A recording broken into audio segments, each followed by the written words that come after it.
Om Jnanatimidandhasya Gyananjana Shalakaya Chakshurunmilitam Yena Tasmai Shri Gurave Namaha Shri Chaitanya Manobhishtam Sthapitam Yena Bhutale Swayam Rupa Kada Mahyam Dadati Svapadantikam Vandeham Shri Guroho Shri Uttapada Kamalam Shri Gurun Vaishnavamscha Shri Rupam Sagrajatam Sahagana Raghunathanvitam Tam Sajivam Sadvaitam Savadhutam Parijana Sahitam Krishna Chaitanya Devam Shri Radha Krishna Padan Sahagana Ta Shri Vishakhan Vitamscha He Krishna Karuna Sindho Dina Bandho Jagatpate Gopesha Gopika Kanta Radha Kanta Namostute Tapta Kanchana Gourangi Radhe Vrindavaneshwari Rishabhanu Sute Devi Pranamami Hari Priye Namo Mahavadanyaya Krishna Prema Pradayate Krishnaya Krishna Chaitanya Namne Gora Tushe Namaha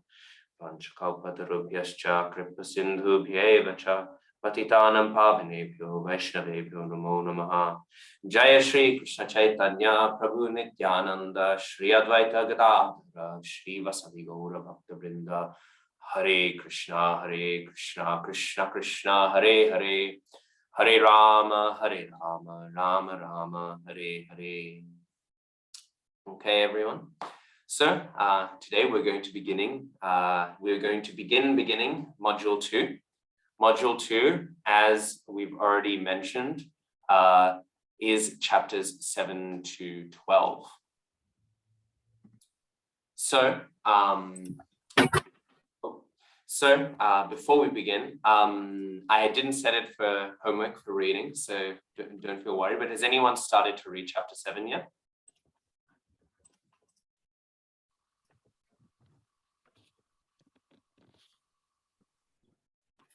So, sorry, Shrikant Sena Prabhu unmuted himself, so I thought he was going to say something. Sorry. No, all good. That's why I was awkwardly pausing there. No, that's all good.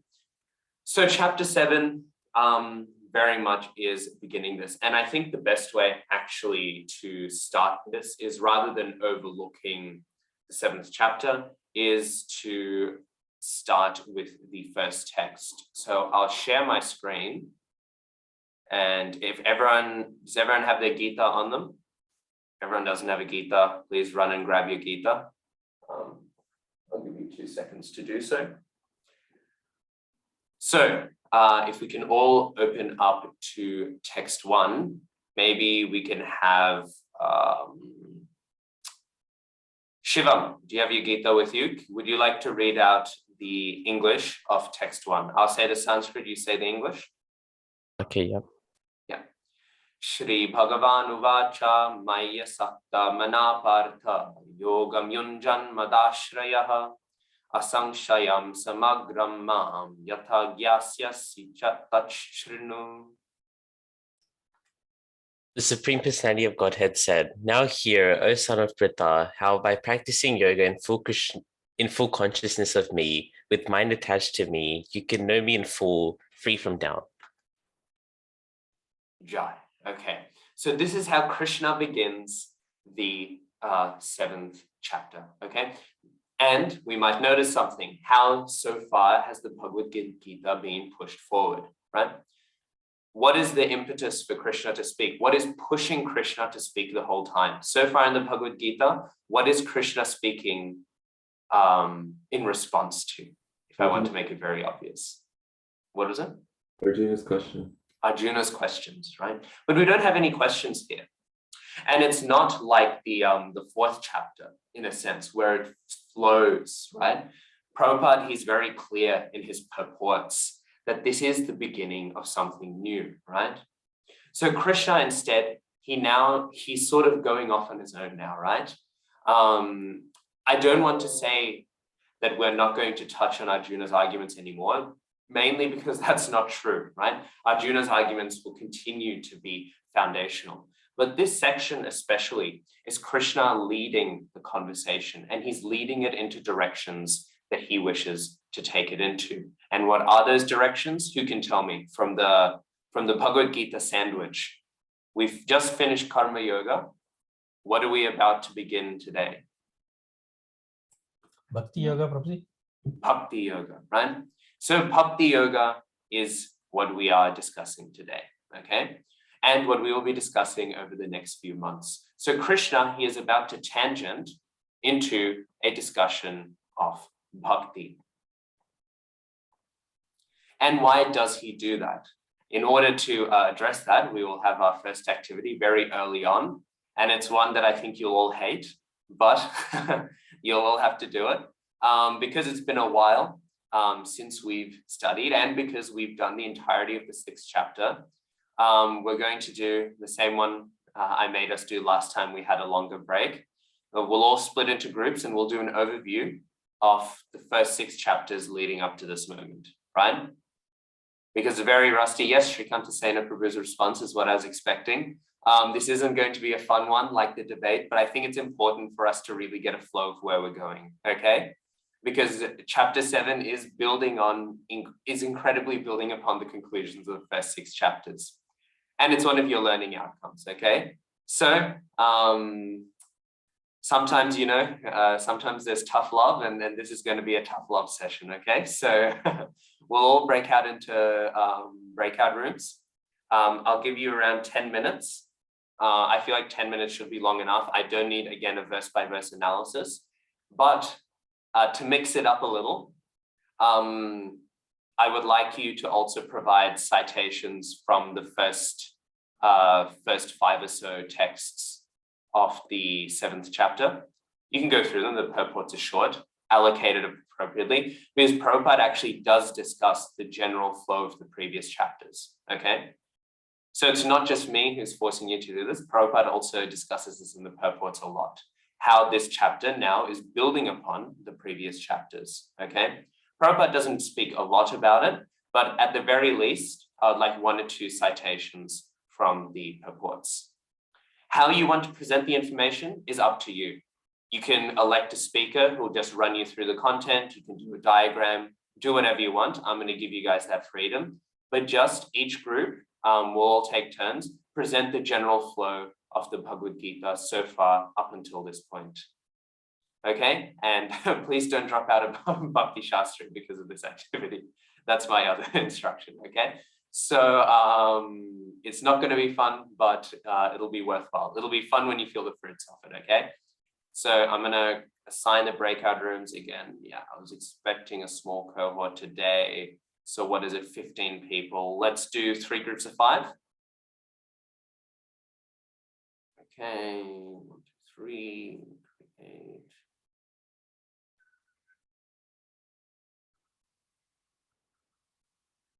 Okay, I'm about to open up the rooms and 10 minutes should be fine, I hope.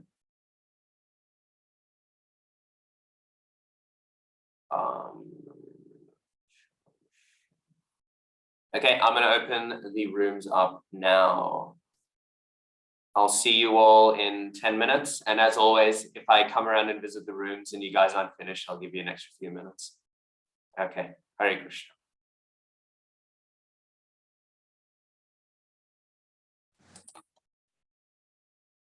Okay, Hare Krishna. Welcome back, everyone. Hope you had fun. So what we'll do is I'll get each group and I'll ask from each group to say 2 chapters, right? To overview 2 chapters, okay? So shoot 2 chapters each. So I think I'll ask Shri Mataji, would you like your group to do chapters 1 to 2? Then we could have Mrigank Prabhu, would you like your group to do 3 to 4? And then Shrikanta Sena Prabhu's group to do 5 to 6. Does that sound just and fair? It's not really with chapter 2. It could be its own separate Gita, but what to do? Okay, let's hear.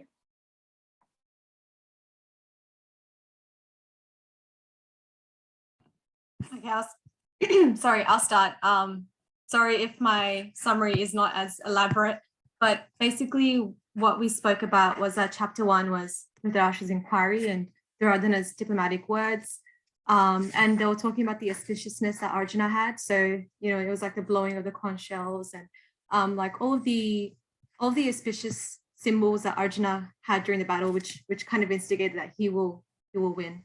So that was what we briefly spoke about in chapter 1. And yeah, he had like the symbol of Vishnu, the transcendental conch shells, yeah, all of that. And I think as we went to chapter 2, we also spoke about Arjuna's dilemma. And that was the summary that we kind of spoke to. I forgot who was going through chapter 2, Shri. Was that Megan Raj Prabhu? Okay, cool. Yeah, I'll just... Hare Krishna. Yeah. Sorry.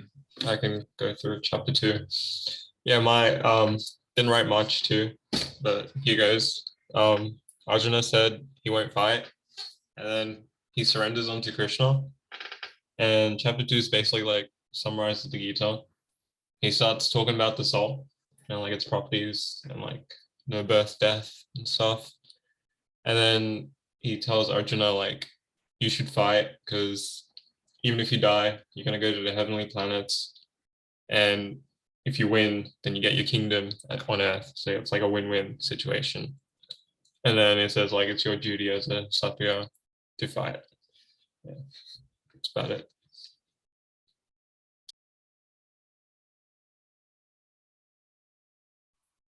Okay, Jai. So then, who did I say was doing? I think I said Mrugang's group. You're doing the next few. If you would like, Mrugang, feel happy to lead on from the second half of chapter 2, or whoever's presenting in your group, lead on from the second half of chapter 2 to dive into 3, if you'd like. Tarun Prabhu and Shabina Mataji doing that? Sorry, this is chapter 5 and 6? No, 2 at the second half of 2 and then 3. So, And 4. and 4. Sorry, I'll stop sharing. Yeah. Prabhu, can you share the scribe? We just I would have to find it. I thought it would still be there, but it's not there. Sorry. I can just go by memory than what I kind of know.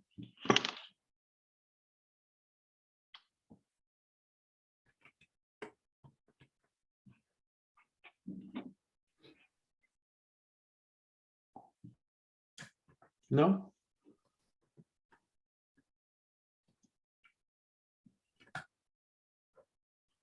Did we lose him? If the technical issues continue, we can switch groups and you guys can sort of try and figure it out while, yeah. Then, oh, yeah. Okay, then Shrikanta Sena Prabhu's group, would you like to present then instead on, just the end of 2 and then 3? Oh, okay. Are we switching? Yeah, we're switching. I want to stay 5 and 6. I want to stay 5 and 6. Oh, okay. Oh, well, Mrugang's found the notes, so we'll go back to the original plan then.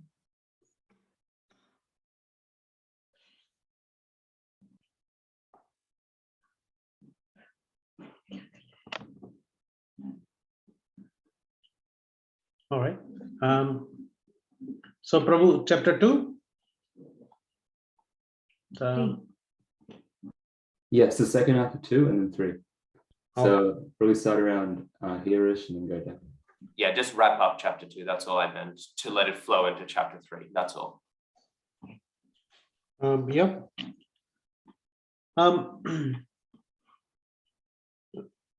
The second half, like sort of somewhere in the middle, I'm starting. So I think the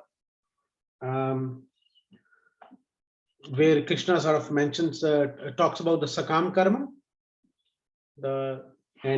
basically saying that you should do your prescribed duties, and prescribed duties is as per sort of Vedas, and kind of in the Krishna explains sort of the questions that Arjuna has asked earlier, and Krishna mentions that running away from the war and all that, like he kind of answers all his 4 doubts, five different reasons he has for not fighting. He sort of clarifies those ones. That sort of happens somewhere there, and then from sort of a sakam karma, which is like you should do your duty anyways because you're kshatriyas, and that's your prescribed duty to fight for the dharma. It then elevates to the Nishkam Karma Yoga, where they say that you should, it touches a kind of Buddhi Yoga there. And you should sort of fight without fruit, like the result of the war attached to yourself. I think there's some details about the Nishkam Karma Yoga, how to sort of practice it and that. And the very last section is covered is the Sthit Pragya. Where who's Sthit Pragya and sort of how he sits, how he does, and Krishna give the analogy of a tortoise that sort of he pulls his indriyas inside and sort of acts that way. Prabhu, that's just from my memory and quickly flipping the pages. No problem. Let's hear chapter 3 and 4 then. So chapter 3. Unless you want to throw to someone else in the group. If somebody else wants, you feel free to throw it around. So Prabhu, Arjuna has a confusion because of equal, like whether the renunciation or whether the path of action, which one is better. That's how the chapter 3 starts, because they were mentioned in the chapter 2. And Krishna sort of explains that every action can cause bondage. Therefore, he should engage in sacrifice. And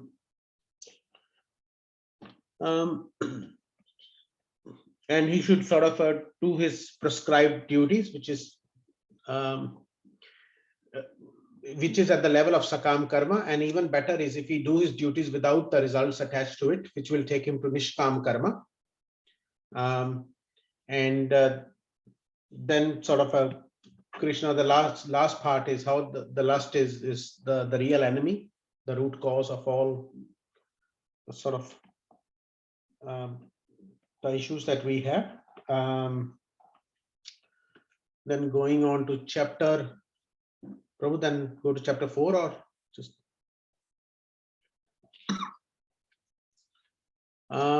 chapter 4. There is it begins with where it's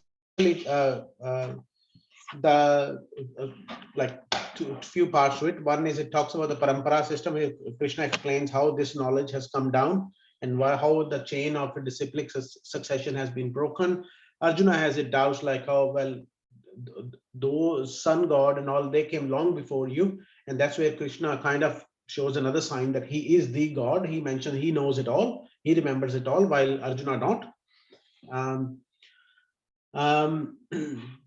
Then another very Krishna, one other thing mentions there is Krishna reciprocates based on the surrender. Your level of surrender, that's the level of sort of reciprocation Krishna will do. Krishna's relationship to doership, to the doer, how Krishna is equal to all performance of actions. Then there is details about karma, vikarma, akarma, how there is action in action and inaction in action, and varieties of sacrifice, and how a sacrifice leads to the knowledge that comes from within you, like sort of Krishna sort of gives that to you. And it also sort of, I think there was a talk about it will destroy the sins as well. Sorry. And the more sort of why the path of like the knowledge is why it is sort of it helps clears your sin, and it sort of gives clarity to you. I think the surrendering to Guru is also in this chapter, like later part, that and actually it tells you how you should surrender to Guru. It gives you a sort of a high level, like That's there right after the yagyas, because we hear about yagyas. We hear the yagya is not just throwing the rice into the rice grain into the fire, but it is also the form of receiving knowledge, right? And all yagyas, even the rice into the fire, can only be done under the guidance of the Guru. So that's why we hear that transition. Yagyas naturally transition into the question of the Guru because of two reasons. One, we can't do a yagya without a Guru. And secondly, yagyas naturally result in knowledge, and knowledge ultimately only comes from the lotus mouth of the spiritual master. Let's keep on going. I just wanted to clarify that. yes, Prabhu.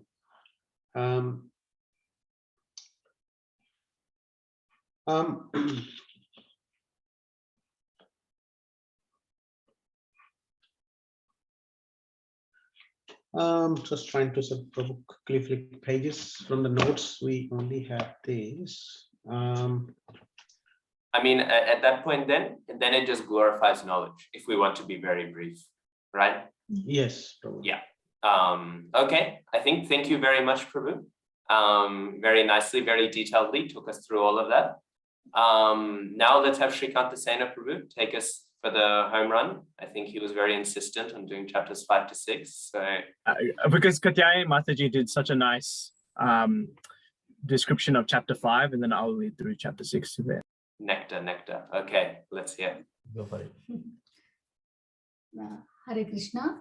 So the connection between chapter 4 and 5 is, so far Arjuna has heard about the knowledge in chapter 4, and then now he also know about the karma in chapter 3. Now he's a bit confused with whether to work or renounce the work. So similar type of question that was addressed at the end of the chapter 2.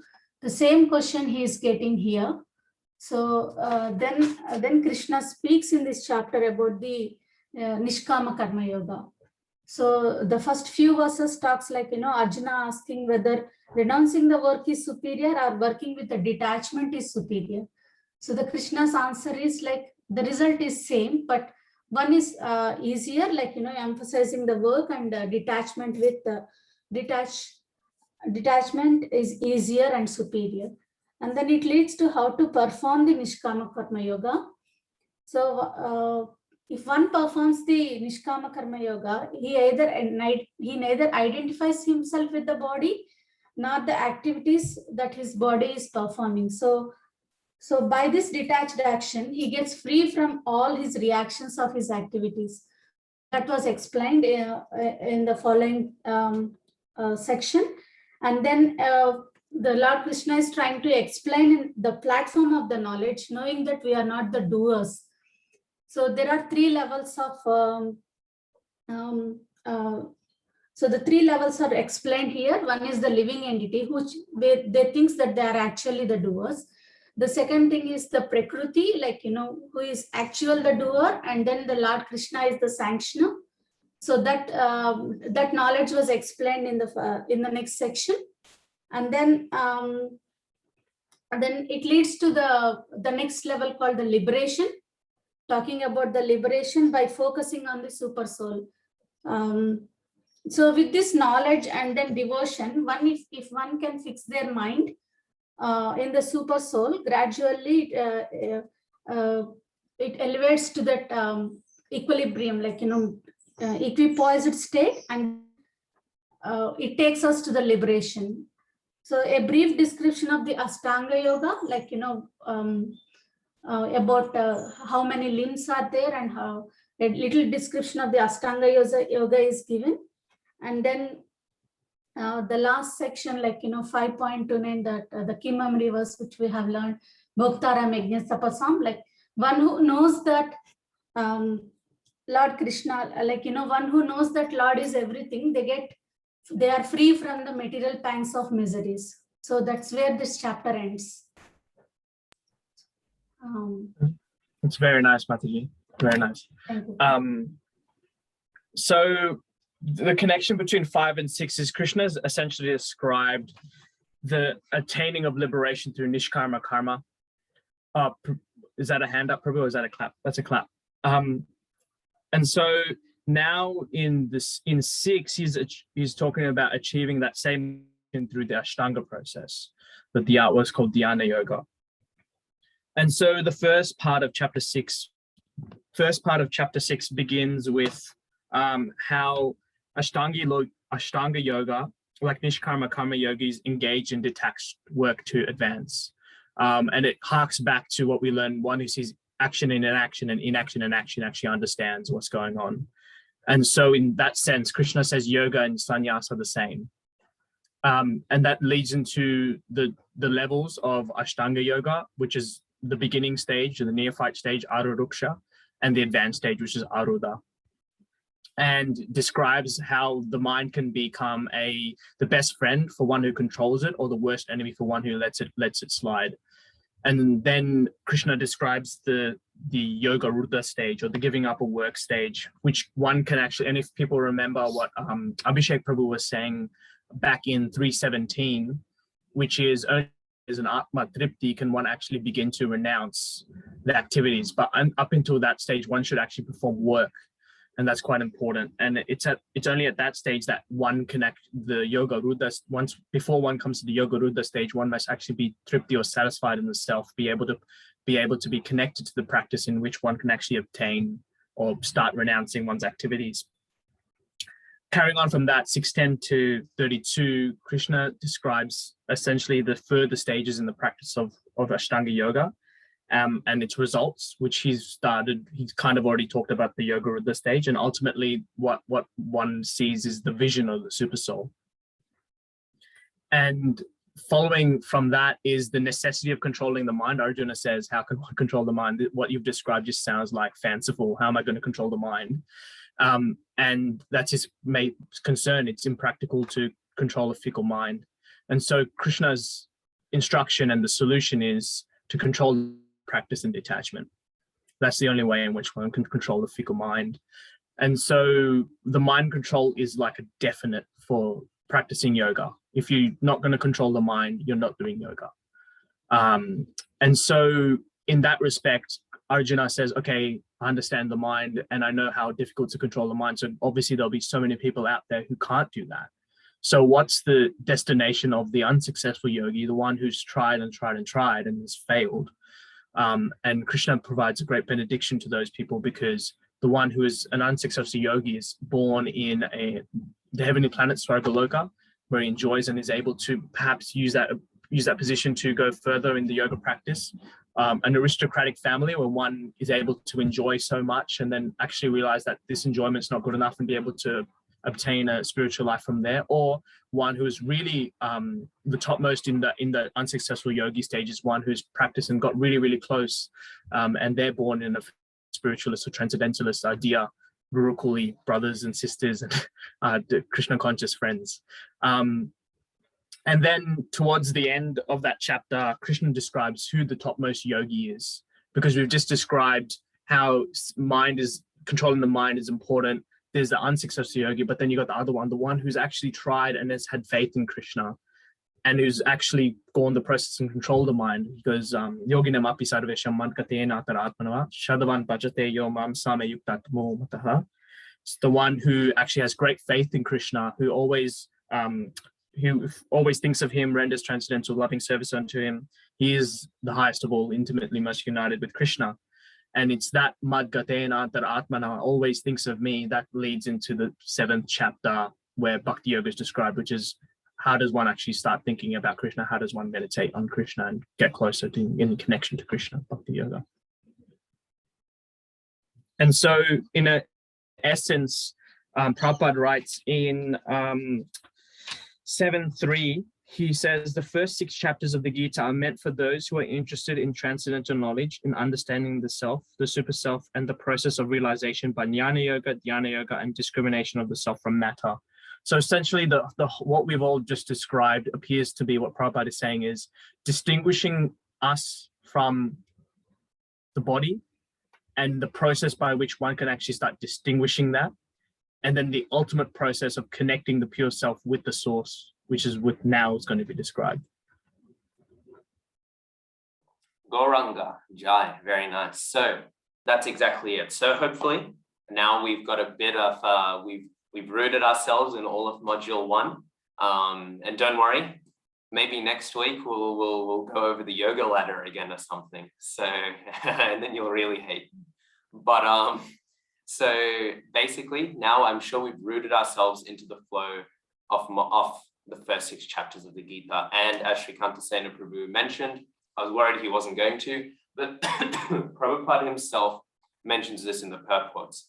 And when you guys do this week's homework, which will be reading the first 12 texts, you'll see in the purports, Srila Prabhupada, he mentions this continuously. He'll say in chapter this, in chapter that. He's very much situating it in the flow of the past few chapters. And what has that flow been? It has been knowledge of self, right? Knowledge of oneself, and insofar as that somehow has to do with Krishna. But it's all been very, to use a technical term, theology of man, right? It's been anthropocentric, human-centric, because it's 2022, right? Human-centric thought, right? It's all been about the individual. But now that all of this has been established, what do we hear? We go back to what Shivam Prabhu very nicely read out for us. We go to the first text of chapter 7. Now hear, O son of Pritha, how by practicing yoga and full consciousness of me with mind attached to me, you can know me in full, free from doubt. Okay, so now we're transitioning to knowledge of Krishna. Before we've learned about the individual, before we've learned about Brahman, right? The impersonal effulgence, we've learned about Paramatma, but now we will begin to truly learn about Bhagavan. Of course, we've heard things about Bhagavan, Satchidananda Vigraha, the form of, existence, being, consciousness, and bliss. But now we are going to fully delve into it. And this is what Krishna is saying. Krishna has not begun with a question for 2 reasons. Well, many reasons, but 2 reasons that I want to primarily point out for us before we go in our 5-minute break. Having had discussed all of this, what is the final text? 647, what does Krishna say? Mad gate nantar, right? Who is that person who is always residing, having his thoughts always reside in Krishna, who is always absorbed in him, right? Who is that person? How can that person achieve such a state? So Krishna, he is wanting to elaborate on this, right? He's saying, I've now mentioned what is the highest thing. I've spent 6 chapters talking about this yoga, that ladder, this ladder. Now I've talked about the peak of it. Now I'm going to elaborate on it, right?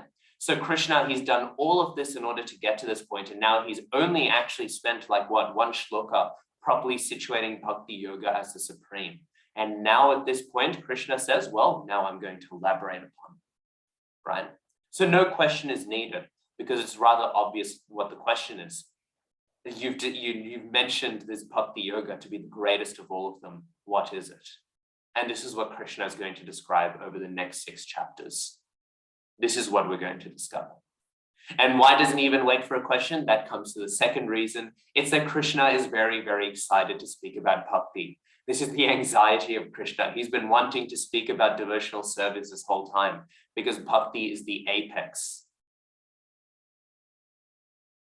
Sorry, Srikanta Sena Prabhu, you brought a cat. I need to ask what the name is. I'm so sorry. My wife isn't at home, so he's just been crying, and they don't like me. Yeah. We've got 2. This is Melon. Melon. Well, Melon Ki Jai. That's what I reckon. He's definitely an unsuccessful yogi. Jai. Okay, so yeah.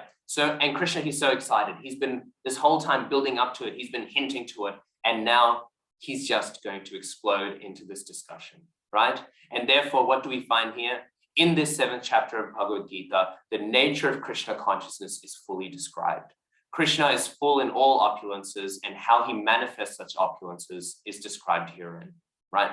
So now we are going to hear about Krishna, we're going to hear about Bhagavan, because we need to hear about Krishna in order to understand bhakti. our hearts, our minds cannot be absorbed in Krishna if we do not know who Krishna is, right? So that's why this chapter is very essential, because what is it called? What is the name of chapter 7?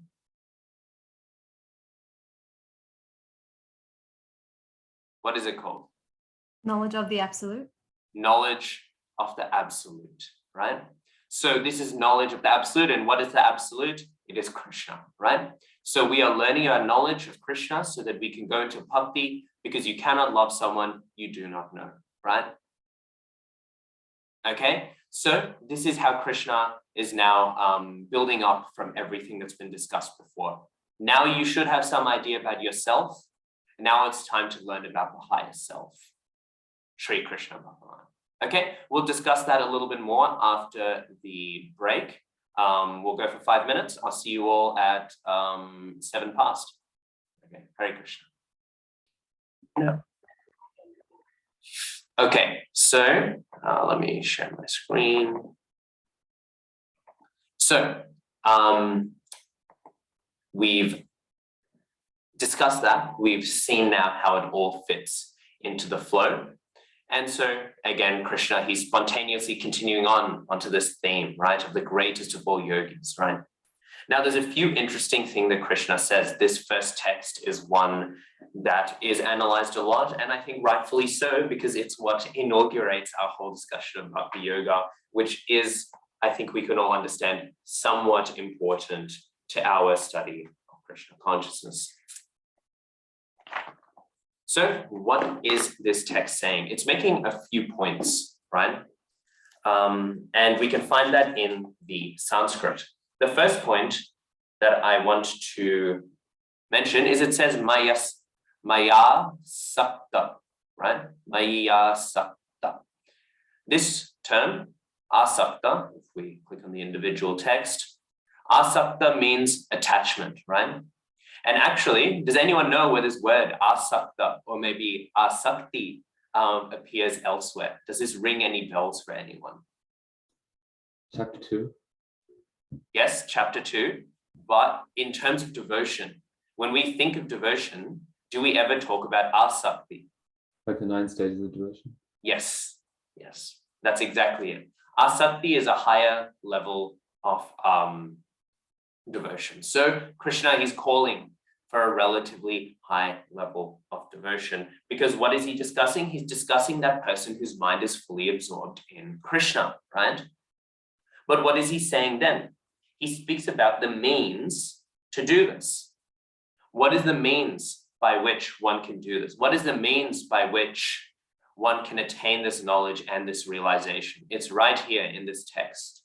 Can anyone tell me? Is it Yogam, Yunjan?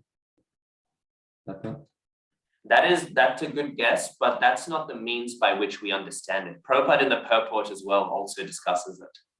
It's a mind attached to Krishna. Yes, the mind, but how can the mind become attached to Krishna? Yes, Shrikanta Sena Prabhu's got it. Tat Shrinu. Simply try to hear that, right? Tat Shrinu, right? If we break down the sunbeam. Simply try to hear and you will understand this. And this is why Srila Prabhupada, he gives this wonderful series of shlokas, right? From the first canto of Srimad Bhagavatam. And what does it begin with? Shrinvatam, right? Simply to hear about Krishna from the Vedic literatures, right? What will happen? One who hears about Krishna, Krishna himself, who is dwelling in everyone's heart, acts as a best wishing friend and purifies the devotee who engages in hearing of him. Hearing about Krishna is the means by which we come to understand him, right? Maya Sakta. This is another way of referring to what was discussed in text 47, right? This full absorption, right? In Krishna. To jog our memories, may we remember, right? One who always abides in me, thinks of me within himself, and worships and renders service unto me with great faith. In many ways, this shloka is just repeating that. But what is it saying? How do we understand this? How do we get to this stage? Tachrinu, right? Through listening. Now hear, O son of Pritha. Now, can anyone think, why do we need to hear?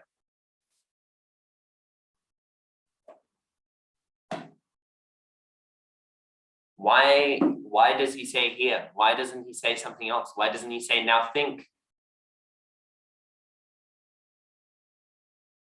Why doesn't he say now read? Why does he say now hear? The first limb of the 9 process of bhakti is Shravanam. Yes, that's a very good answer. And that's correct, right? We hear the first limb, right? Shravanam, to hear about the Supreme Lord. And why is that the case? Why is it so central that we must hear about the Lord? I'm going to put one out there, but when the Srimad Bhagavatam, you hear about ether, air, water, sound, the different stages in which the material universe has come into being. And the first kind of central thing that comes about through ether is sound. Yes. And so So this idea of the sound being able to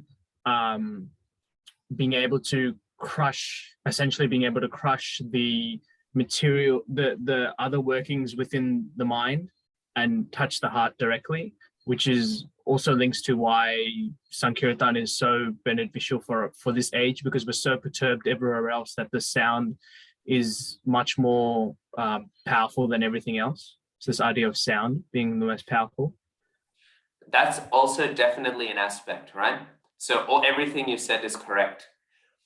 But the dimension that I want to pull out, and not to say that that was wrong, but rather because there's so many different explanations we can give, right? But the dimension that I want to pull out is that Krishna, what is his relation to the 3 modes of material nature? He's the controller of them. He's in control of them, right? Why? Because he transcends them. Krishna is not under the 3 modes of material nature. We cannot infer much about Krishna from the 3 modes of material nature. If I sat down and I logically thought about the world, I would, at the most, I wouldn't be able to conclude that God plays a flute, right? I wouldn't be able to conclude that, right? Because Krishna transcends the 3 modes. We can infer, we can conclude basic things. There must be a controller, there must be a source of reality. We can sort of do this, but we cannot have concrete knowledge of the Supreme unless we hear it, right? Hearing is a very submissive form of receiving information. And that is because when we talk about that which transcends all that we know, well, we are unfortunately in a position where we have to be very submissive, right? When we talk about the material nature and we talk about all those sort of things, then it's almost like a conversation, right? Because we can talk about, this and that, right? But when we start hearing about the full nature of transcendence, we have to hear it from the person who has experienced it, right? And therefore he says, hear, now hear, because hearing is essential in order to learn about that which is beyond our understanding. Does that make sense? And so then Krishna now, he speaks the next text.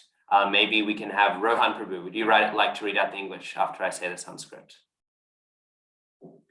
Jnanam te hamsa vijnanam idam vakshyama sheshataha yagyatva neha bhuyo nyaj gyatavyam avishishyate. I shall now declare to you in full this knowledge, both phenomenal and numinous.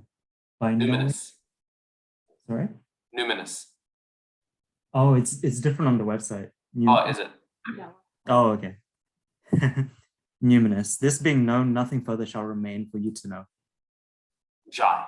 Amazing. So what's Krishna doing here? He's talking about, well, he's situating what this chapter is going to be about. And then I'm going to go to the overview after we discuss this a little bit. What is Krishna describing? He's describing himself. But if we understand the nature of Krishna, we do understand everything. Once we know this, there is nothing remaining to know, right? Because Krishna is everything. And now we will qualify how that is true without reducing Krishna to being less than a person as this chapter goes on. But this is, if you will, a basic theme that runs through the chapter. And so we find different titles. Vijnana Yoga, Jnana Vijnana Yoga, Bhagavad-gītā, Vijnana Yoga. But all of these things mean the same thing. It is about knowledge, right? Knowledge of the absolute, in my understanding, comes from this title, right? Because Bhagavad means Bhagavan, and then Jnana, Vijnana. So this whole chapter is very much built on the idea of the knowledge of Krishna, right? The first 12 texts, as mentioned here, they discuss the knowledge of Krishna, right? So that they will discuss the basics of it. 13 to 25 discuss the appropriate interaction with this knowledge, right? Once we understand this, we would naturally surrender. Again, surrender is already implicit from the first text, right? Tachrinu, right? Hearing is the most surrendered form of learning. And then it gets broken down further. We won't worry about that too much because we will cover that in a fortnight. We won't have class next week because next week's a public holiday. That's just how the rules are, right? And then at the end, it talks about how with this knowledge, one can go from being bewildered by Maya, bewildered by illusion, bewildered by falsehoods, and can enter into the freedom of truth, right? But all of this is built upon knowledge. So these first 12 texts that we will be studying, this establishes what that knowledge is. Then 13 to 25 establish the appropriate response to this knowledge. And also inappropriate here. We can shake our heads at the impersonalism. And then 26 to 30 then discusses how this knowledge takes one from being bewildered in Maya, bewildered in falsehood, and brings them to the freedom in Krishna. Okay? So that's the structure and the flow of this chapter. Now, we will find that there are two words mentioned here, jnana and vijnana. Who can tell me what does jnana mean and what does vijnana mean? Knowledge and realized knowledge. Knowledge and realization. In Bengali, they say gyan. Gyan, vigyan. So if you hear Bhakti-śāstrī Maharaj, he'll say Om O Jnana. That's how Timirondosho. Anyways, so jnana and vijnana, right? Knowledge and realization. I might annotate that on. So we have jnana, which equals knowledge, and then we have vijnana, which equals realization. Does anyone want to take a stab in the dark about what the difference is between knowledge and realization? Knowledge is only at the sort of a mental, sort of material level, while kind of jnana is more, you have the anubhuti, you have that, you feel it as truth, like you, that you have, in some way they say that, you know, the guru has seen the tattva darshina, what was it? Tattva darshinaha. Tattva darshina, like they have seen it, they have realized it, like it's like you have realized it, you have seen it, kind of, that it is more than just mental knowing about the structure of it, and you know, it's you have actually realized it. Different dimension. Yeah, that's correct. So jnana is just the information, and then vijnana is the realization, the experience of it, right? Not to bring up a really boomer joke, but we all know the one they say, knowledge is knowing that tomatoes are knowledge is knowing tomatoes are a fruit, but wisdom is not putting it into fruit salad. That was a joke that was like popular, like I think when my parents were young. But that's the distinction as well. Jnana is the knowledge of the tomato, right? To know that it is technically a fruit, but then you have the realization of what it is. So we find that distinction there. Another example would be, I have the jnana that I'm not this body, right? I can tell you I'm not this body, but whenever I have to take a cold shower, I definitely don't have the vijnana, because like it's really, really not a fun time, right? I don't have the realization of it, right? We can think of something else. If somebody has like a phone, like a tablet or like an iPad or something, right? The knowledge of the iPad is it weighs this many kilos. it's flat, it's black, it's called an iPad. But the Vijnana is I know how to use it. The realization is I can actually use this, right? So Jnana and Vijnana, this is the dynamic. Interestingly, I've heard the word wet is cognate to Vijnana. I mean, yeah, that could be true. I wouldn't be surprised at all. You find all of these cool cognates. But yeah, it could be true, but I can't verify it. That's all I'm saying. But yeah, so we find this relationship. There's Jnana and there's Vijnana. And both of these will be discussed over the next few chapters, okay? So chapters 7 to 8, and I might write this up as well. Let me just clear all drawings. So chapters 7 to 8, they are mainly a discussion of Jnana, okay? And that's what we're going to find today. Today, we're only really going to learn about knowledge. We're only going to learn about the nature of the world, stuff like that. Chapter 9, the most confidential knowledge, focuses primarily on Vijnana, right? And then 10 to 11 are a combination of both, okay? So we're going to first be situated in knowledge, okay? Because you need to know before you can realize, right?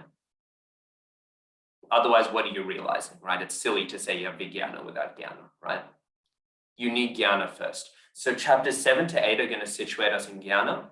Chapter 9 is then going to introduce the Vijnana, and then 10 to 11 are going to fuse them. And chapter 12 is just the most fun you'll ever have in your life. It's just pure bhakti, right? It's just talking about devotional service itself, which you could say is the fulfillment of all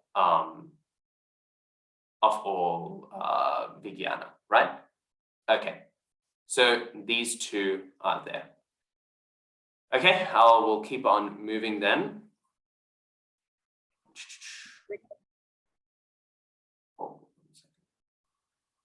Okay, so having had established that dynamic, I don't know how to turn this annotation off. Having had established that dynamic, we hear then that Srila Prabhupada interestingly translates Jnana and Vijnana as phenomenal and numinous, right? And so these both refer to different things. The phenomenal refers to philosophical things like the different energies of Krishna, whereas the numinous refers to the sweetness of Krishna, if this makes sense. This refers to his sweetness and beauty. In many ways, we can line up Jnana and Vijnana with that. Knowledge of Krishna is knowing he has all of these different energies shooting out here and there. Krishna is the source of all reality. Everything sits on him. But realization of Krishna is, oh, how beautiful is his flute playing. Do we get the distinction, right? So these two are drawn out. That's why Prabhupada translates it as phenomenal and numinous, okay?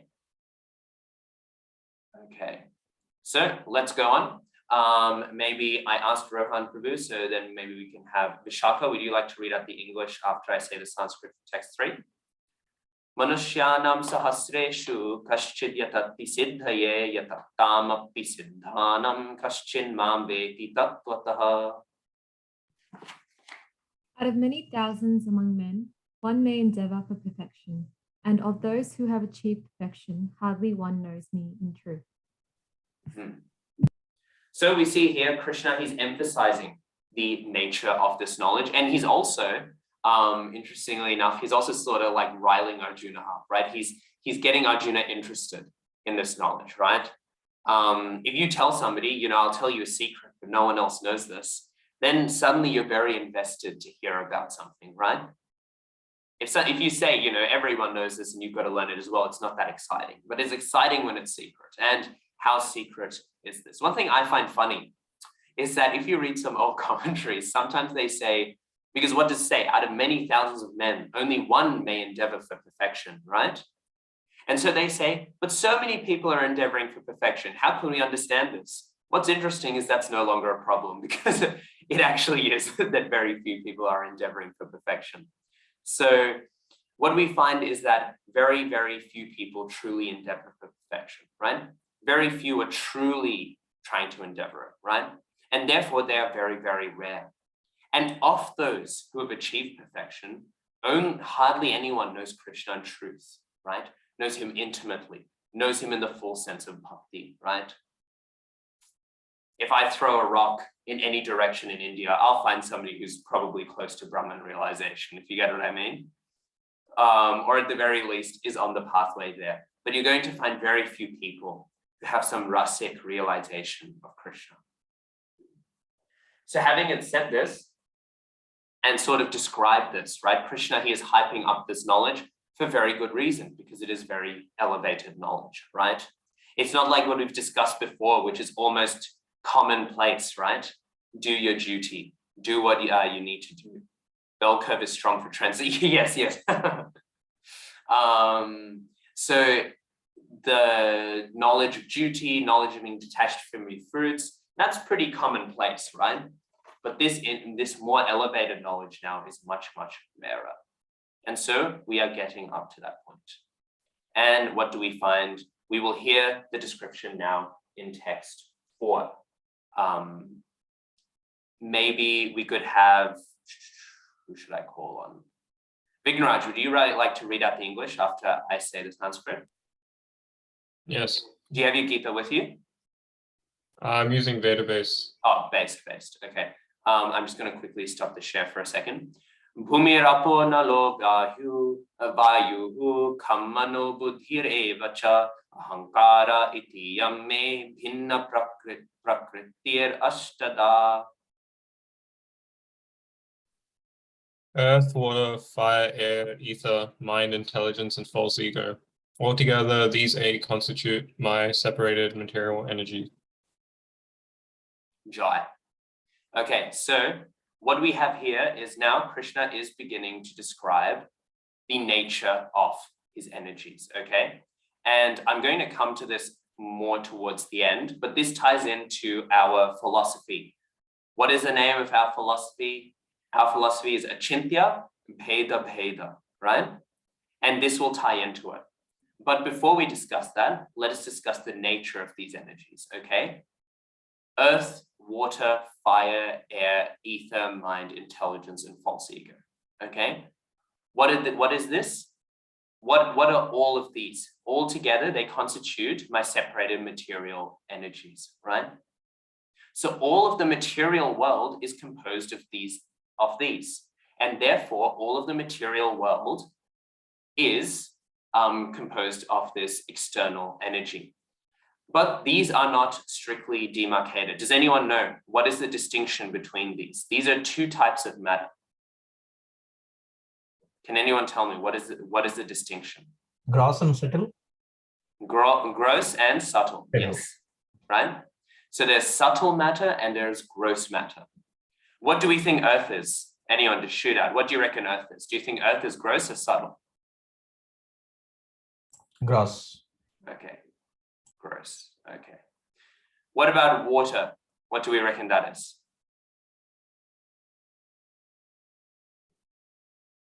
Gross. Yes, and we can see my wonderful handwriting. What about fire? Gross. What about air? Gross. Ooh, on a roll. What about ether? Gross as well, I think. Jai, on a roll. What about mind? That's subtle. That's subtle. Subtle, Jai. Didn't get tricked up, right? So we can draw maybe draw a thicker line separating these 2, okay? So on this side, we have what is gross. And on this side, we have what is subtle, okay? We have gross here and subtle here. These are both material. We often will make the mistake of thinking our mind is immaterial, right? Our mind is not made of matter. It is made of matter. It is just not made of what we conventionally think of matter, right? All of this is material. Your intelligence is material. It is an element. By the way, oh, the chat's going off. Let's see if this is anything. Water is gross as, yeah, okay. So this matter is subtle, right? Because we can't grasp it, right? Now, our understanding is Am I lagging, by the way? Okay.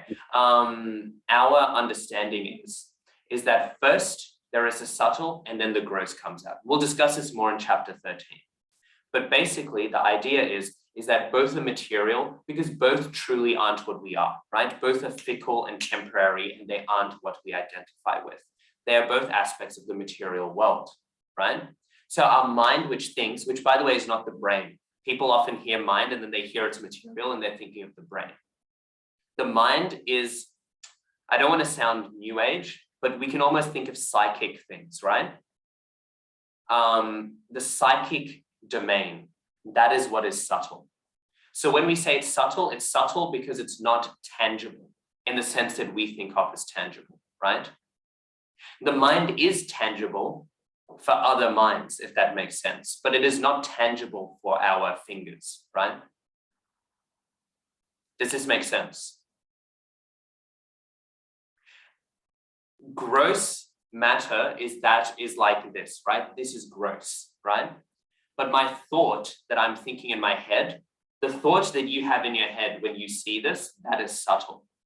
So you have this book here, right? This book is gross matter. It is composed of earth, okay?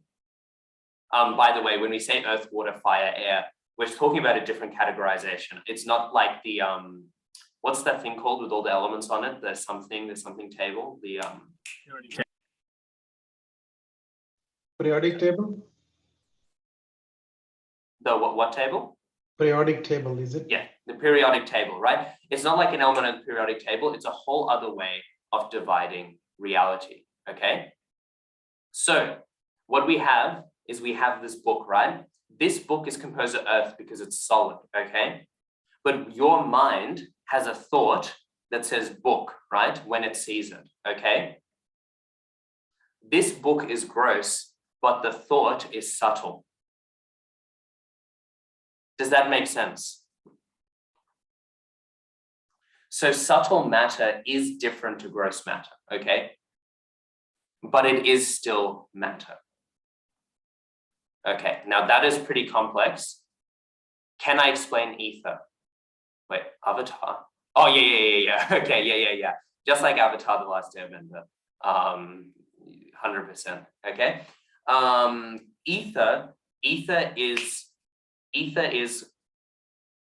the via medium in which reality exists in, okay?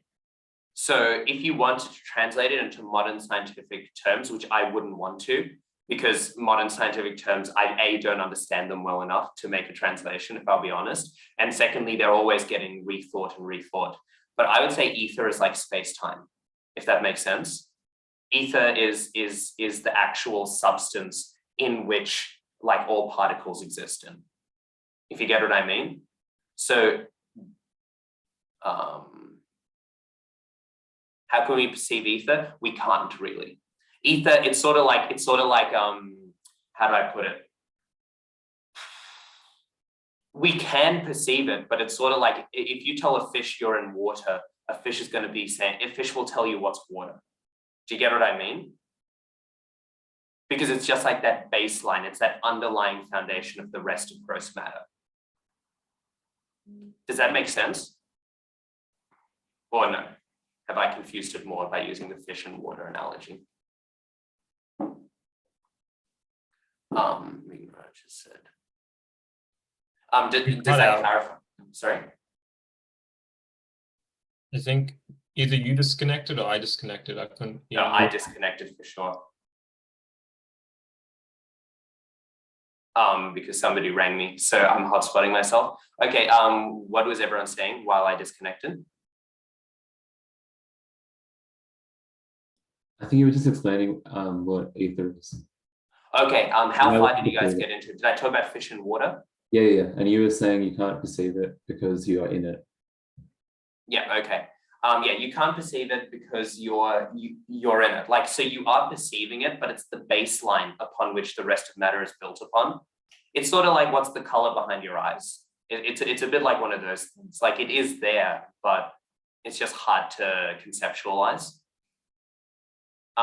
It's the same thing with like science today. Like, space-time is tangible, right?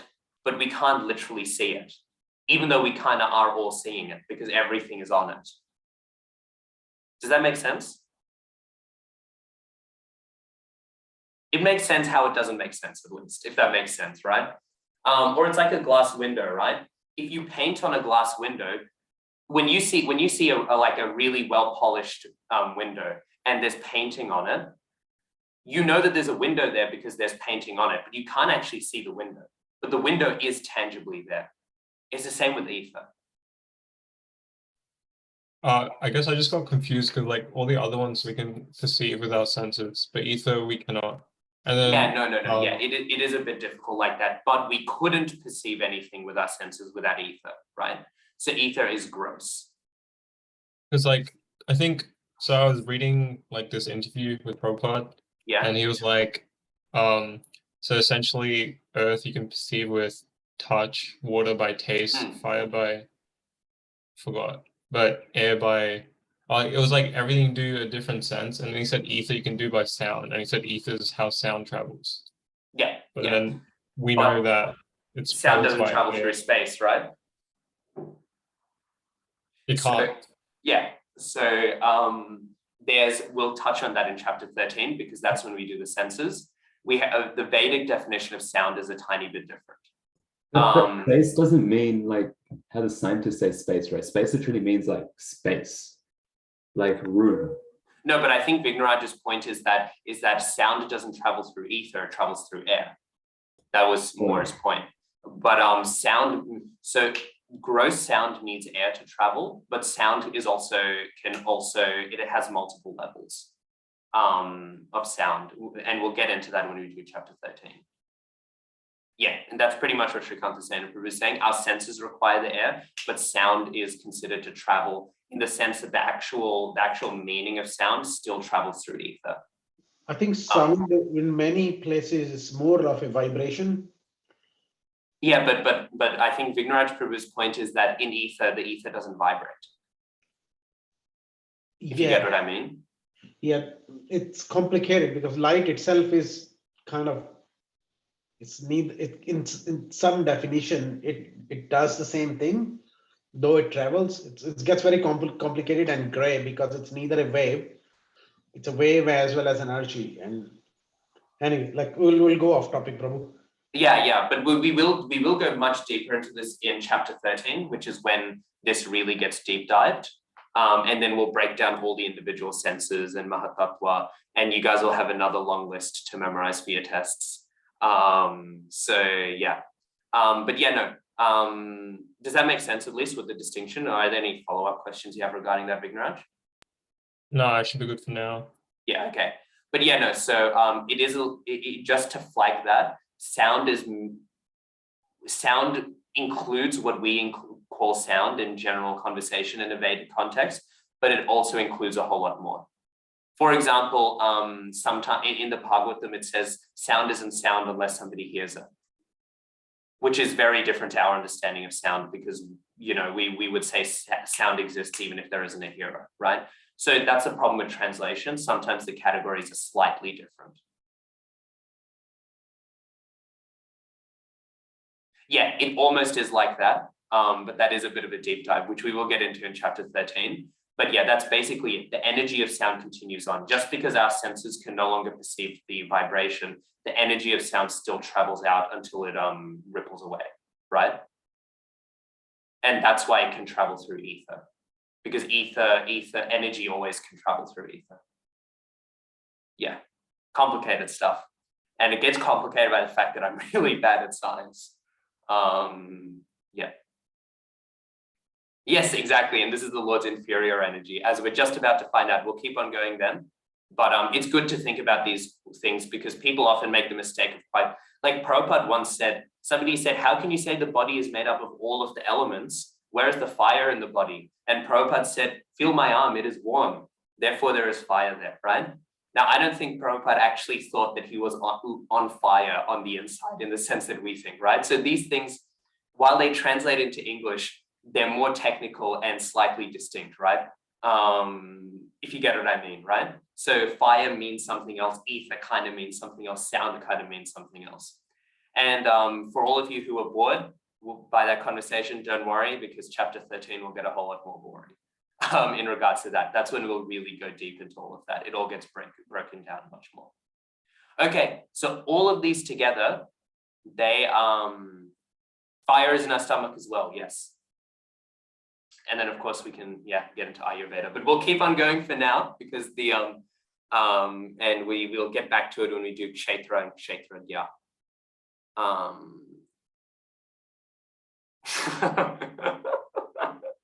Okay, let's go text 5.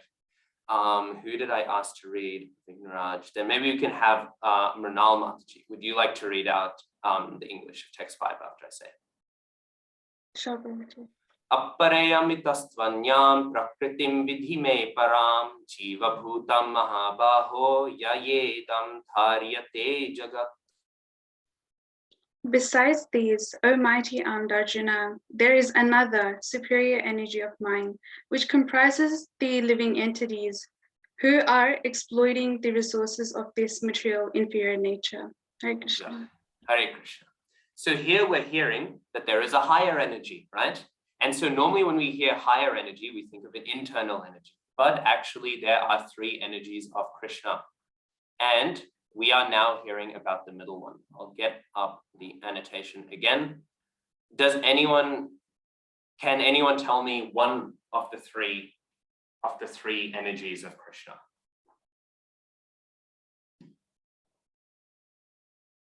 Heard, Prabhu, I could be wrong. Aladini.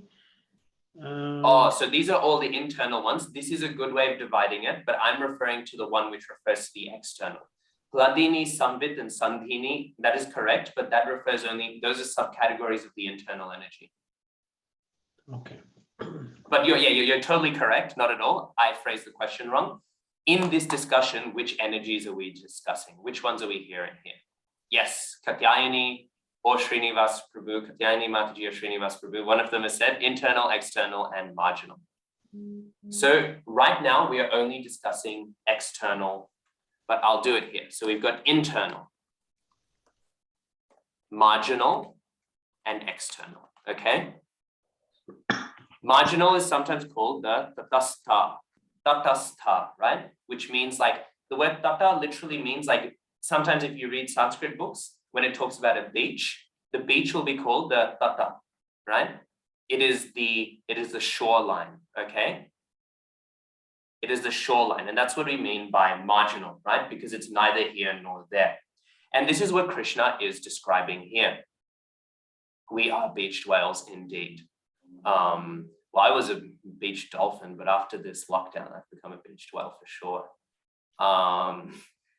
So here we're hearing about the superior energy. The superior energy is not the internal energy. We will discuss that later. What is meant here is there is the marginal, which is superior to the external, okay?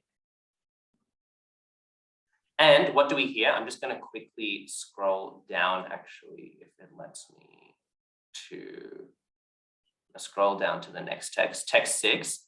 And I'll just quickly say the English here. All created beings have their source in these 2 natures. Of all that is material and all that is spiritual in this world, know for certain that I am both the origin and the dissolution. We will touch upon origin and dissolution a bit more later, but the point that's being made here is everything that we see in this world, all created beings, they have their source in either being marginal or in being external, okay?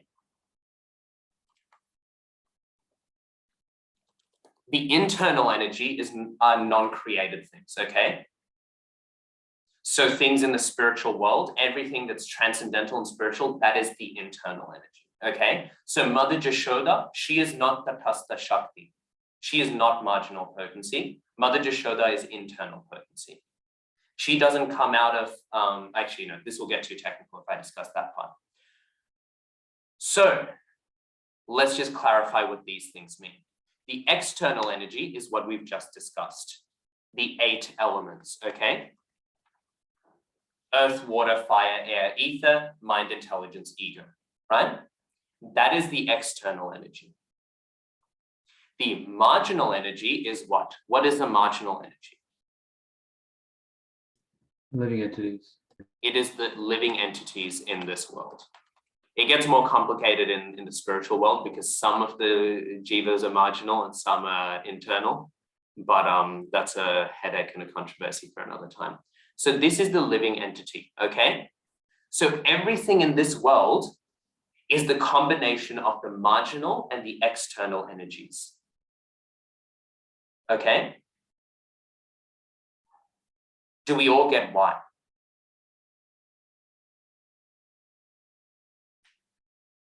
Yes. Because I am composed of earth, water, air, fire, ether, right? And mind, intelligence, and a lot of ego. But behind that, driving that is the spirit soul, right? Because matter is dead inherently, right? Matter does not move in of itself. Matter is inherently non-moving, right? Tables do not dance. Tables do not write poetry, right?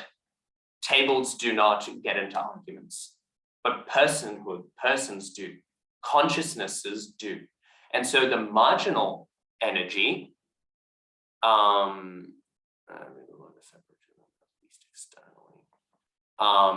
so the marginal energy is what drives the matter in this world, okay? All of it is driven. That's why we believe, that's why sometimes people will mock the idea of demigods, right? They find it, they think, you know, oh, that's just some primitive idea. But actually it's a very complex philosophical idea because the idea is matter does not move of its own accord. So there is somehow consciousness undergirding it, right? That is the whole idea of a demigod, right? A demigod is the consciousness which is undergirding the motion in this world. I'm seeing 2 questions have popped up.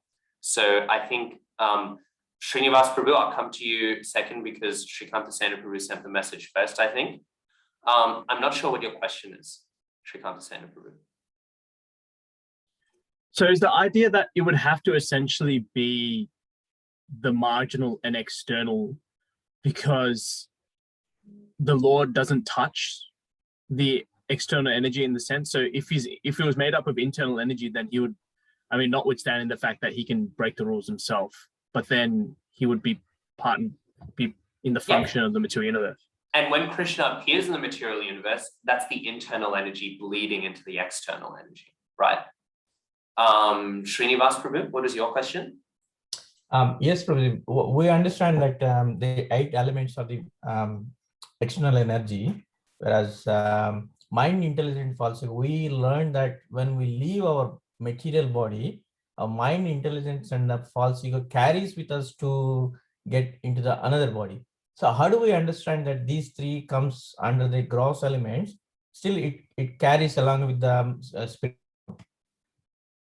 Could you just, at the end, it got a little shaky for me. Could you just rephrase the final question? I heard the build up, but yeah. Okay, so we learned that these 8 elements of the material, 8 gross material things, right? Probably for external energy, including mind, intelligent, and false ego. Yeah. But when we leave this material body, we learn that our mind, intelligent, false ego carries along with the spirit soul to get into another body. Yeah. So how does the material elements carries along with the spirit soul? Oh, good question. Good question. Yes, I get it. Yeah, no, so because it also dies away, it just takes much longer. Subtle matter, when you go back home, back to Godhead, you won't have your same subtle body as you do now. So that is also temporary, and it just carries it along because the soul interfaces with thoughts and ideas and the senses, right? So the soul carries along because when our gross body is destroyed, it doesn't mean our subtle body is destroyed, right? So it carries along, but eventually the subtle body gets destroyed as well. But we then get, in the same way that in the spiritual world, you are your body, you have a transcendental body, which is a body you are, you will also have a subtle body that you are, but it won't be a material one like your current one.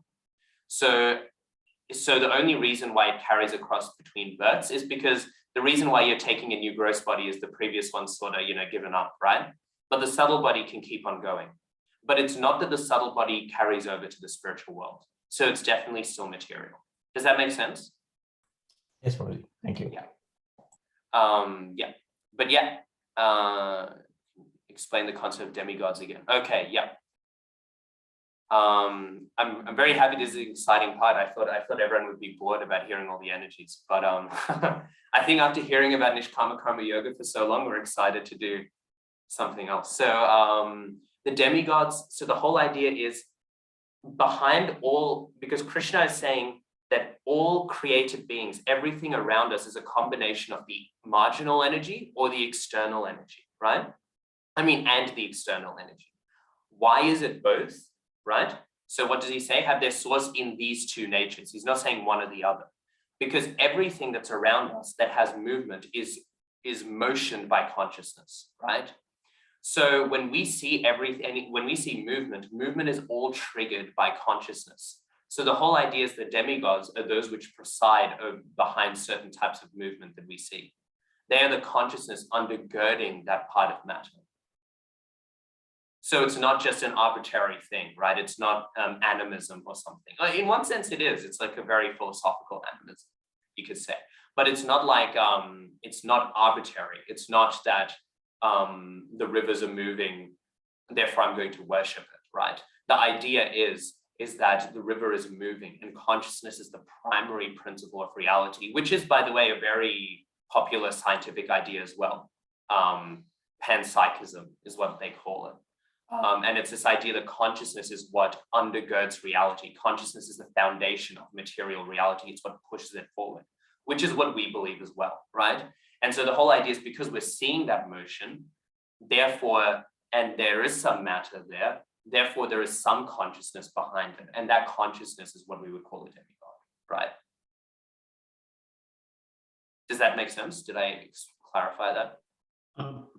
Prabhuji, you probably did, but my limited, I'll listen it again and recording a few times too. Yeah. Then hopefully I get better. Yeah, mull over it. I kind of get it, but I think it's the topic may be too deep for my brain to process it quickly. Don't worry, that's a bit that I'm definitely entering into like the honors section of the Bhakti-śāstrī course with that sort of stuff. So if none of you got that, just ignore it. You'll never need to know it in your life, really. But it's good for preaching at least, and it's also good to reflect on the nature of the law. So what do we have here? We have internal, marginal, and external. At least, even though we might have got confusing, we can understand why marginal and external is what composes the world around us, right? And marginal, being the beach, we can think of the internal as the land, the external as the ocean, and we are at the shoreline, right? Because we're at the shoreline, we can choose to either engage with the internal or we can choose to engage with the external, right?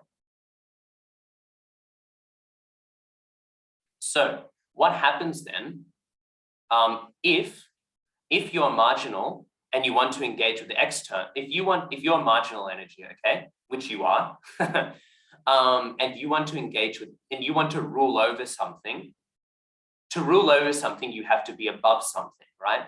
So when the spirit souls want to rule over things, they engage with the external world, right? Because then they can be the king and the ruler, right? But if you want to serve, then you have to engage with the internal energy because then you are below it. Does this make sense? This is why when we engage with the internal energy, we must engage with humility and with service. And when we have had enough of humility and service and we just want to be the king of all that we see, we get stuck in this material world of all of the external elements. Does that make sense?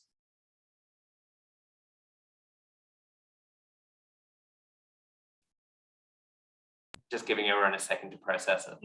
Would you mind explaining that again? Yeah. Sorry. So if we're marginal, and if we're marginal and therefore we're in between these two, it's sort of like a sandwich, right? In the middle of the sandwich touches both the top and the bottom, right? But it's touching them both in different ways, right? And so we have the potential to touch either one of these, but we have to go in different directions in order to touch them, right? So if we want to touch the higher energy, we have to go in a lower position, right? Because it is above us, and therefore we have to go with humility and submission, right? Because we are below it, we have to situate ourselves below.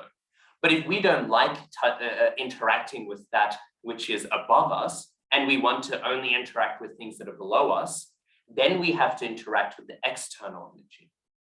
That's why, what does Prabhupada say? When the spirit soul desires to enjoy, when the spirit soul wants to become the controller, when the spirit soul wants all of these things, then they've entered into the material world. Because they want to rule. We can't rule that which is higher than us. We can only rule that which is lower than us. And that is what we are doing now. We are ruling the external energy, which is lower than us. And that is not a very happy condition, because we are touching the lower energy. But if we touch the higher energy, and if we want to, in order to taste the joy of the higher energy, then we must approach in a humble mood.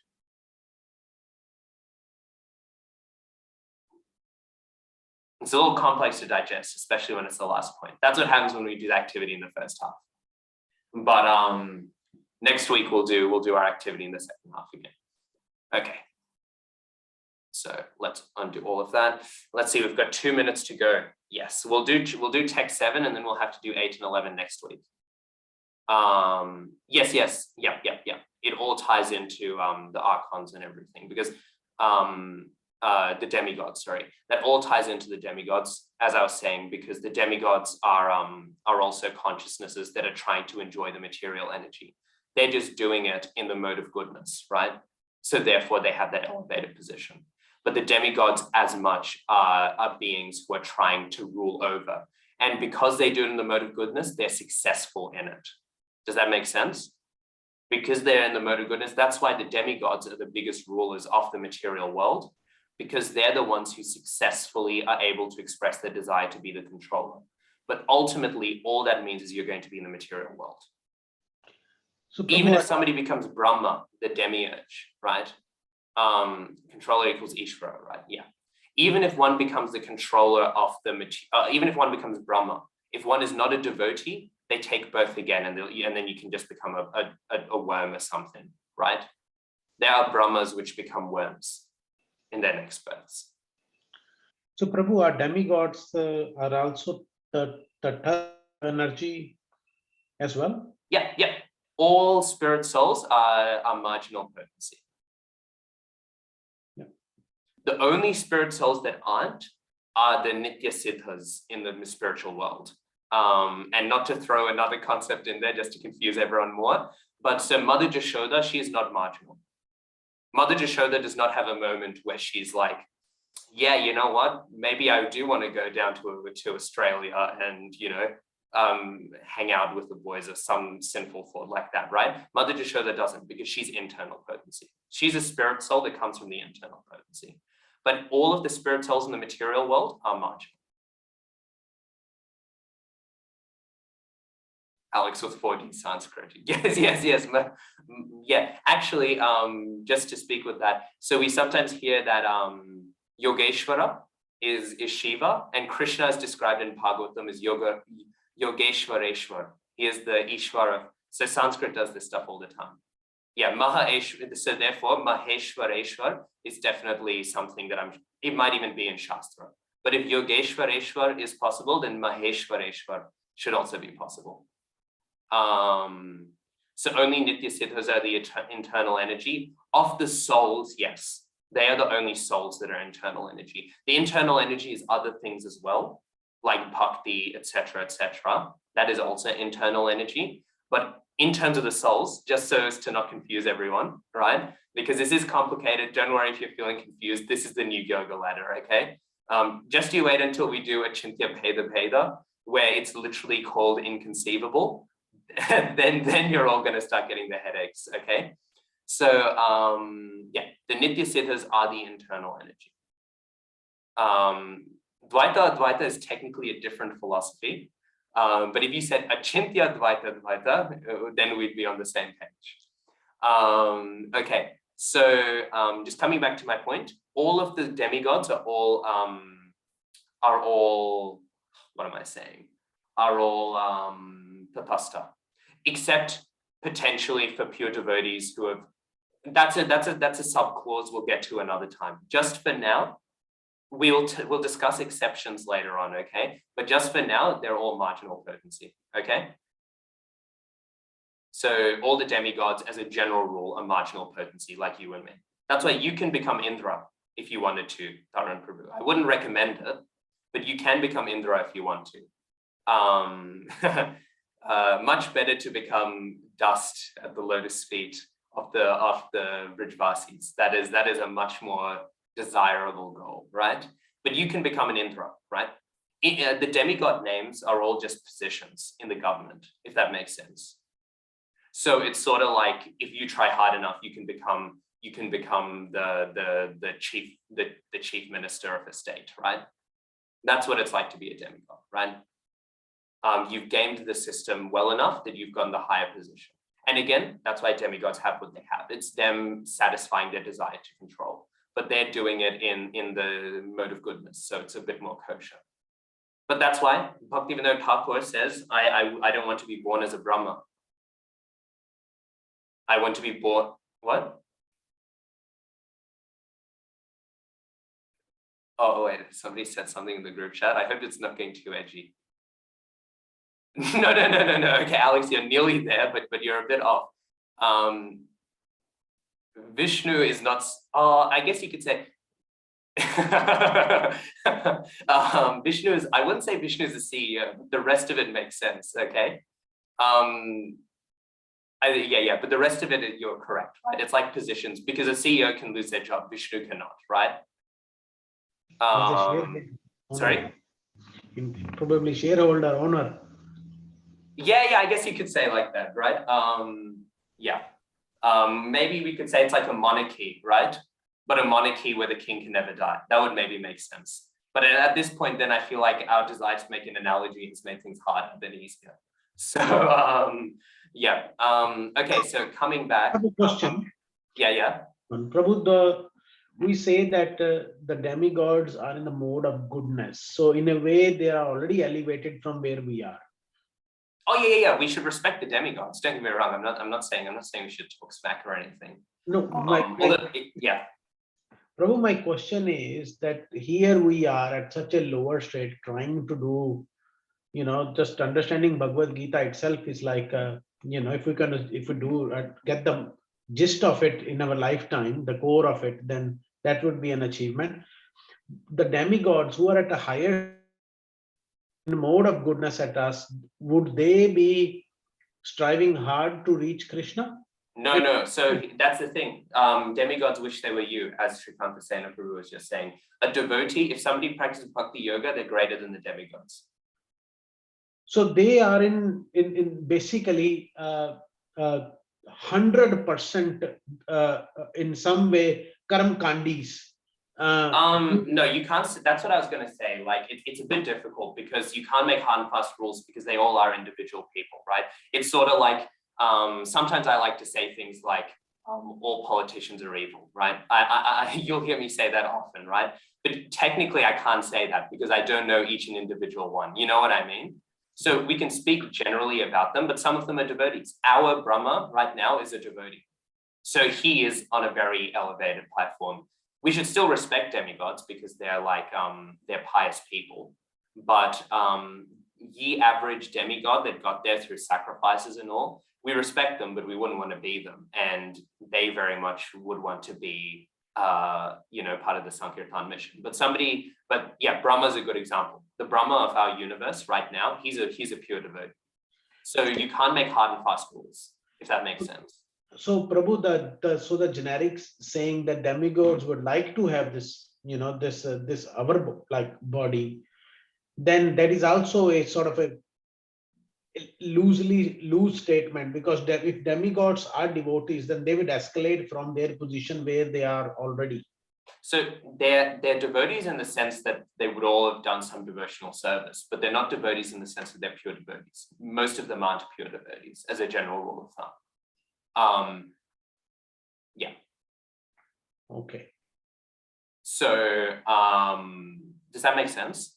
So the demigods are respected almost in the same way that you respect your parents if they're devotees or not, if you get what I mean. Yeah. Yeah, so definitely it's not that I'm saying let's run around and blaspheme the demigods in the same way I wouldn't tell people to run around and start insulting their parents, you know what I mean? But we also take the principle that devotees are higher. So again, Brahma is a pure devotee. So he would be an example of how that narrative gets complicated. In order to successfully do karma kanda, you basically end up doing some devotional service anyways, but it's not pure devotion. That's why what happens when Nrsingadeva appears. By the way, I've wrapped up the class just because we had so many questions. So just as a heads up to everyone, we've unofficially just gone into Q&A now. When Nrsingadeva appears, what happens? You know, and he tears up Hiranyakashipu, right? And everyone's really, really scared, okay? And what happens? All the demigods come and you know, Nrsingadeva is still, there's a really cool pastime that ties into, actually, because it's Ram Navami. No, actually, I won't say the pastime. You guys all have places to be. So he does all that and all the demigods are scared, right?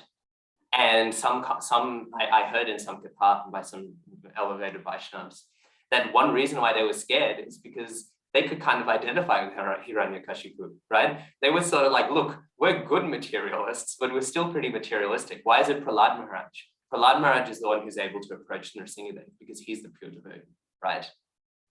Does that make sense? Yes, bro. So yeah, it's a little complex, but if I can summarize it down, we don't blaspheme the demigods, but the demigods are also spirit souls. They're not pure devotees necessarily. But yeah, but if you ever go into a demigod like temple or something, the standard prayer is always, please let me become a better devotee of Krishna, right? It's not that we go in there and we start pointing fingers and saying, you guys are worshipping Indra, you morons or something like that. You know, that would be the opposite of what we're meant to do. That would be offensive even, you know what I mean? We would not be acting appropriately then. But what we do is you go in and then, but you pray with the mood of help me become better devotee. Better you pray to demigods as spiritual practitioners, not as divinities, if that makes sense. So Prabhu, again on that one, again, it could be honors thing and go way above my brain here, this question. Yeah. Here we are saying that demigod themselves are not really pure devotees in a sense, they are in a mode of goodness. And we go and asking them to be a pure devotee. How can they give that mercy when they themselves are sort of not there? Like they are more into the material thing and not really in the line where we want to go. Well, there might be a different answer to this, but my general understanding is that like asking doesn't hurt, you know what I mean? If they can't give it to you, then well, at least I asked, you know what I mean? And yes, as Srikanta Senapu was saying, there's also the other aspect of they still can give you help because they still are what we would consider powerful, if you get what I mean. Like at the very least, Indra will make it, you know, not rain on your Sankirtan party or something, you get what I mean?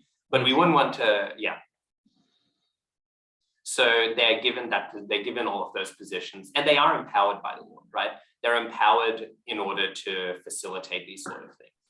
So it's not like, how do I put it? It's not that Indra is like a yogi sitting down in a mountain, right? He is more elevated than that, right? He can give a lot. I'm just saying that it's not necessarily that they're pure devotees. There's in fact a part, if you read in Vedic cosmology, there's a whole section of Bhumandala, which is where the demigods go after they've died. And they go there after they've died, they finish the rest of their karma, and then they can become whatever, right?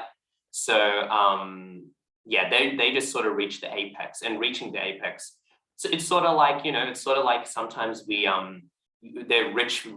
When politicians come to the temples, we give them garlands, right? because they can help us out, you know what I mean? And we're not, do you get what I'm saying there? Yes, Prabhu. They've got some facility there. Just one question, I realized Vigneraj asked a question and I lost it in all of the banter. Is there old age and disease there's death in the heavenly planets, but to my understanding, there's not disease or old age. You die, but yeah, it's a bit nicer, right? There's birth and death, right? But even if there is old age and disease, it's barely anything. I've heard in some books, but I wouldn't go out on a limb and confidently say it's definitely true that you're born in an adult body when you're born in the heavenly planets. So that, in some pictures, Brahma is shown as an older person with white beard and all that. That may not be correct. Brahma could be very like a young and sort of a teenage looking from that, just from that perspective, if there's no old age and death. Yeah, I mean, yeah, I don't know. Like, I'll be honest, I haven't talked to Brahma recently, so I can't exactly remember how he looks. If I'll be like, yeah, in terms of iconography, like the whole style of depicting demigods and all, I legitimately have no idea how much is accurate, how much is inaccurate. That's not something I've really looked into. Yeah. I mean, yeah, we have that debate with Advaita Acharya, but that's a very different debate because Advaita Acharya is not a demigod. Yeah, somebody raised their hand. Oh, does Brahma have the same face and all? Again, like, I haven't had breakfast with him in a long while. Like, I do not know how his faces look. Yeah, okay, are we all sharing paintings of Brahma now? Yeah, okay, well, yeah, look, I'm gonna be real. I don't have a strong view. There might be some passing mention in the Bhagavatam that I'm forgetting, but yeah, I find with questions like that, yeah, I have to tap out and say, look, I kind of don't know. Srinivas Prabhu, was it you who raised your hand? Somebody else raised their hand. I think it was me. Oh yeah, what was your question?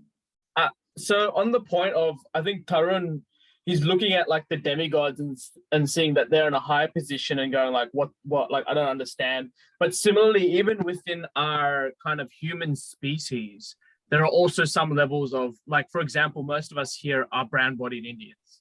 We're from India. And so in one sense, there has been some level of, just like Krishna talks about the unsuccessful yogi, there has been some level of piety formed in order to obtain this birth. So, but it doesn't mean that we've actually fulfilled it yet. We're still lucky though. So in that sense, but I would also want to just, I mean, sorry to butt in. Yeah. Did you finish your point? No. I wanted to see what you were actually wanted to say about that. Well, the thing that I want to say is, yes, they're on a higher level. They're on a higher level in terms of their karma and their piety, and potentially in their devotion as well. But again, Prabhupada, the spiritual master is considered the embodiment of the good qualities of every single demigod. Every single demigod combined does not have the same level of good qualities as Srila Prabhupada has. So we should also remember that, like, there's different ways of measuring things, right? In one sense, they've made it more than Prabhupada has, right? But in another sense, they haven't, if you get what I mean. So it depends. I think that was the point. It depends how we measure these things, right? It's sort of like, who's the greatest devotee? If you ask that question, you're going to get 6 different answers, and all of them are right. But it depends in what sense you're measuring. Govardhan is the greatest devotee because Govardhan is serving all of the devotees in Vrindavan. Shiva is the greatest devotee because he's the greatest devotee in the material world, right? Srimati Radharani is the greatest devotee because she is the embodiment of all bhakti. Balaram is the greatest devotee because he's the one who's facilitating all of the devotional activities in Goloka. You can answer, depending on the way you measure your question, you can answer it differently. And in that way, we can speak about the elevation of, if that makes sense. And in that sense, I was going to mention, it seems to be based on your answer that there is a distinguishing factor in the piety of a particular living entity and their Krishna, their actual bhakti path in the yoga process. That one might assist the other, but they're two separate, and how we treat people on that distinction is quite important here. It's like Prabhupada, he would say, if you see a Mayavadi sannyasi, still give your respects. Now, we've all been reading enough of the Bhagavad-gītā to know what Prabhupada thought about Mayavad, okay? Like, he wasn't really a fan of it, right? But he still, because there's these different ways of,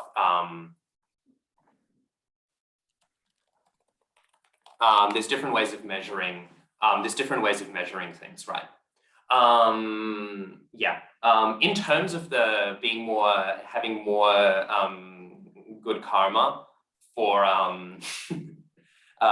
good karma for an Indian birth, that's true. Prabhupada says stuff like that, and then Prabhupada also says different stuff. Again, it's how you measure it. On the one sense, it is true, right? Because you're hearing about Krishna since you're little. It's one of the only places where we still have something close to Krishna being in the common mindset, even if he gets reduced to a material level a lot. But on the other hand, Prabhupada really didn't care about piety so much. Like he would really, do you guys know the pastime of when the Western disciples of Srila Prabhupada were told off by one pujari in Vrindavan?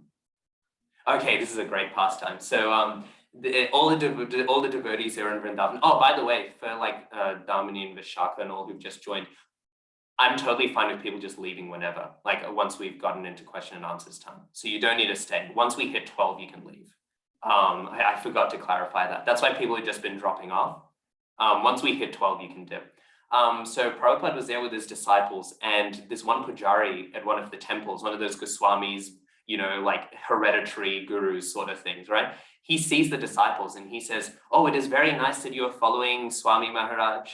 It is very nice that you are following him. If you keep following this, in your next life, you can be born in India and you can be a pujari like us," right? And so they were a little upset to hear that, right? And so they went to Srila Prabhupada and they told Prabhupada what he said. And Prabhupada said, "You can tell him, it is very nice you're doing this pujari service. If you keep on doing this pujari service, in your next life, you can be born in the Western countries and preach Krishna consciousness all around the world." So there's all different ways to cut the cake, right?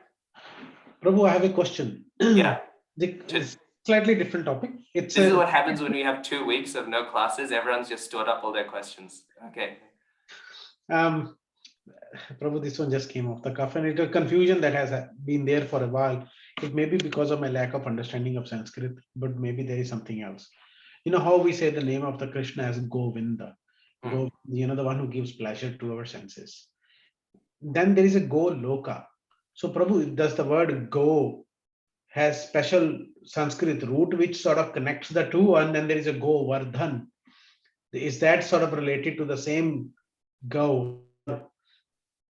Is it, what does go, and normally the name is like Vaikuntha, where there is no Kuntha. So generally the names aren't just names, there's a deep meaning behind it. Same way. Yeah, Go can mean many things. Go can mean cow, exactly as Vigneraj Prabhu was just saying. Go can mean cow. So Govinda is also he who gives pleasure to the cows, right? Govinda, Go can also mean Vedas, the Vedic knowledge. So Govinda can also mean the knower of the Vedas, right? Or the one who is, given pleasure by the Vedas. Yes, I am giving the Ram Navami class, and it won't be a pleasure. I have no idea what I'm going to talk about. I'm very nervous, actually.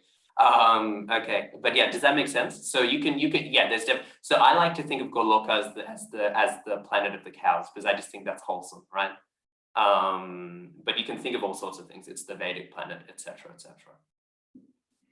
Okay. Any more questions?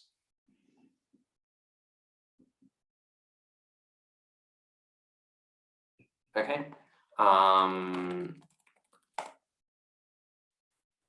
With that, we can wrap up then. Okay, so as I said, the homework is just read the first 12 texts. Yeah, and then I'll see you all. Oh, not next week, but the week after. Okay. So next week is off, Prabhu? Well, next week is Easter long weekend, right? Yes, Prabhu. I'll see you all at church. Okay. Srila Prabhupada ki jai. Yeah. Krishna. Hare Krishna. Hare Krishna.